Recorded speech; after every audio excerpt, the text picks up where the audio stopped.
नमस्ते everyone, Himani again. तो मैं आज आपसे शेयर करने आई हूँ कुछ ऐसे रिश्तेदारों के बारे में जो अपने एंटरटेनमेंट के लिए ये भी परवाह नहीं करते कि वो किसी के घर कलेश डलवा रहे हैं या किसी के घर लड़ाई करवा रहे हैं या किसी के घर कन्फ्यूजन पैदा कर रहे हैं। मैं आगे वीडियो में समझाऊंगी कि वो कैसे कन्फ्यूजन पैदा करते हैं या कैसे लोगों के घर अशांति क्रिएट करते हैं।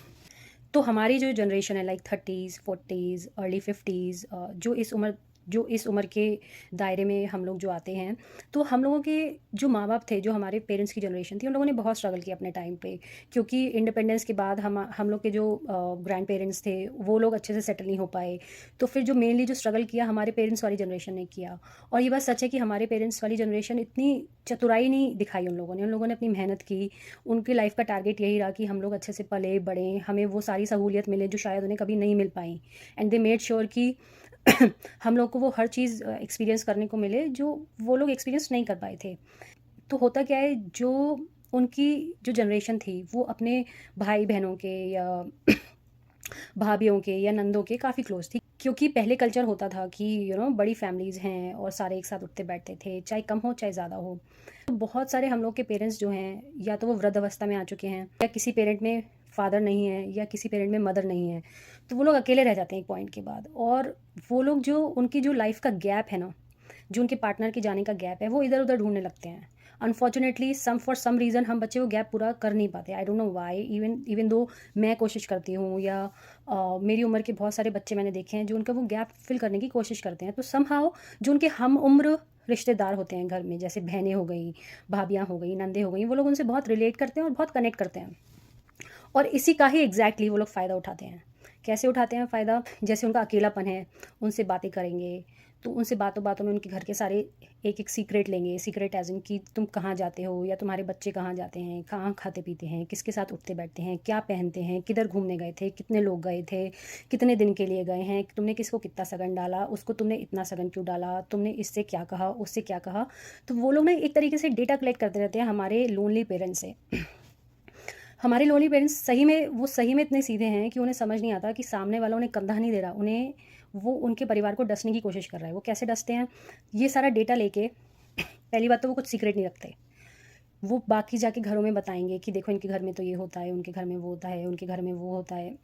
और जब वो सारी चीज़ें आपके माता पिता से पूछते हैं जो अकेले रह गए हैं या जो वृद्ध अवस्था में हैं, तो उनका इंटेंशन ये नहीं होता कि अच्छा ठीक है हम उन्हें कंधा दे रहे हैं या हम उनको सुनने की कोशिश कर रहे हैं या वो किसी से कुछ कहना चाहते हैं तो हम वो सहारा बन रहे हैं। नहीं, उनका इंटेंशन ये होता है कि ठीक है, अच्छा ये लोग ऐसे खाते पीते हैं, अच्छा ये लोग इसके साथ उठते बैठते हैं। तो एक कांस्टेंट षड्यंत्र चलता रहता है उनके दिमाग में कि जो आपके पेरेंट्स को लग रहा है कि वो उन्हें सपोर्ट कर रहे हैं, उन्हें इमोशनल सपोर्ट दे रहे हैं, बट वो एक्चुअली इमोशनल सपोर्ट नहीं दे रहे। वो कहीं ना कहीं आपका पूरा डेटा लेके आपके घर में फूड पड़वाने की कोशिश कर रहे हैं। ये उनका मेन इंटेंशन है। फूड इसलिए पड़वाते हैं क्योंकि उनकी लाइफ में कोई मोटिव नहीं है। उनकी शायद जॉब्स जा चुकी हैं या घर में कुछ करने को नहीं है, उनके बच्चे शायद सेटल हो चुके हैं।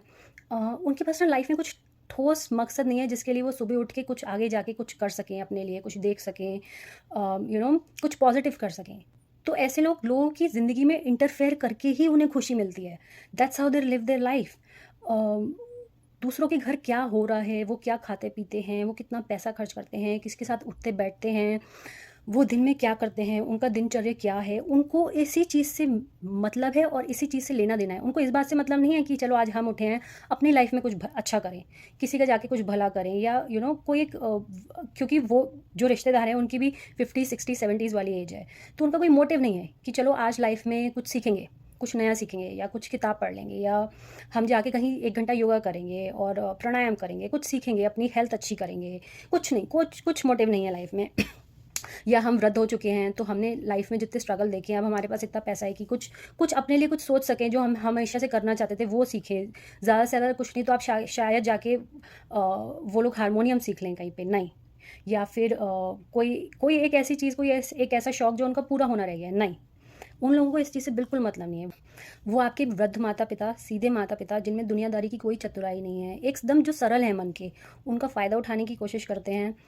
आपको ऐसे रिश्तेदारों से, ऐसी मासियों, मामियों, चाचियों, बुआओं से, ऐसे किसी भी रिलेटिव से, ऐसे किसी भी जानकार से दूर रखना है, अपने को भी और कोशिश करना है कि अपने माता पिता को भी, या जो भी वृद्ध व्यक्ति है आपके घर में उसको भी।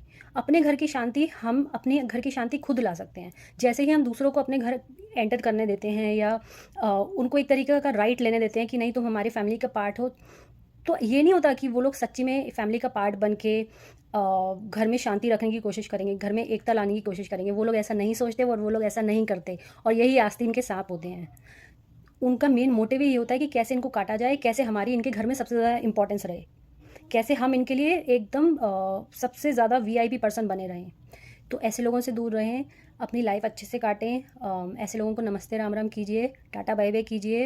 ऐसे लोगों से मतलब ना रखें, पॉजिटिव लोगों से मिलें जो अपना ख्यालात अच्छे रखते हों, जो लाइफ में अभी भी 60, 70, 80s की उम्र में आने के बाद भी कुछ ना कुछ लाइफ में करने का सोचते हैं।